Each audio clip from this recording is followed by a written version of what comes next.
Hello, welcome to our channel. तर मी आहे मेघा आणि माझी मुलगी कुहू.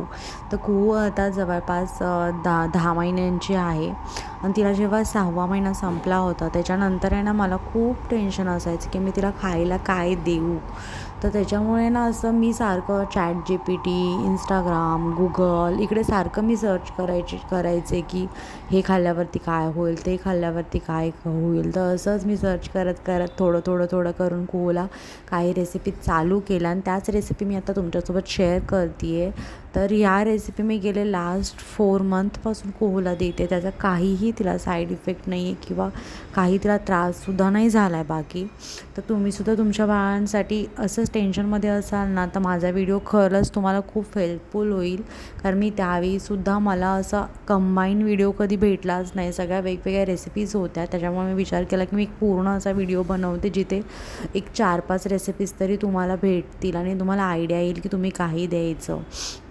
तर मी सगळ्यात फर्स्ट रेसिपी तर बीट आणि गाजरची शेअर केली आहे. तुम्हाला तर मी सगळ्या रेसिपी तोंडी सांगत नाही, पण तुम्हाला तर दिसतीलच की मी बनवल्यात कशा त्याच्यामुळे. आणि माझ्याकडे शॉर्ट्सवरती सुद्धा मी प्रत्येक शॉर्ट्समध्ये सुद्धा रेसिपी सांगितली आहे सुद्धा की कसं बनवलं आहे. ऑडिओसुद्धा मी त्याचा रेकॉर्ड केला आहे. तर प्लीज तुम्ही ते तिथेसुद्धा चेक करू शकता.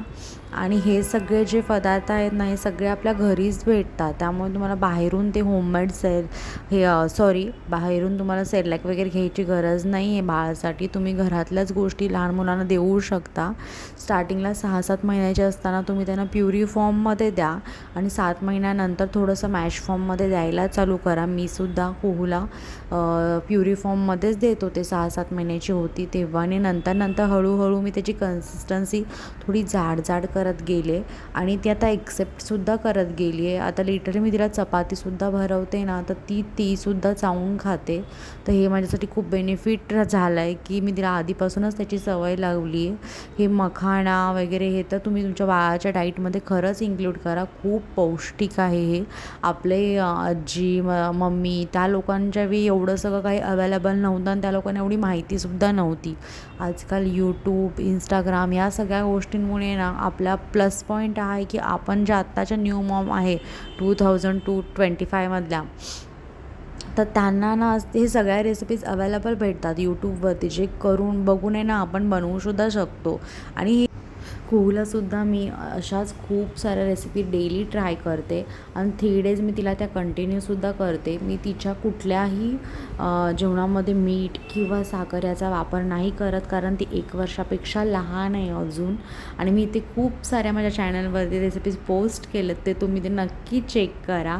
आणि अजून रेसिपी अशा बघायच्या असतील तर प्लीज चॅनलला सबस्क्राईब करा,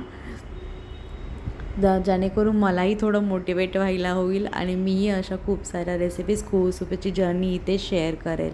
थँक्यू.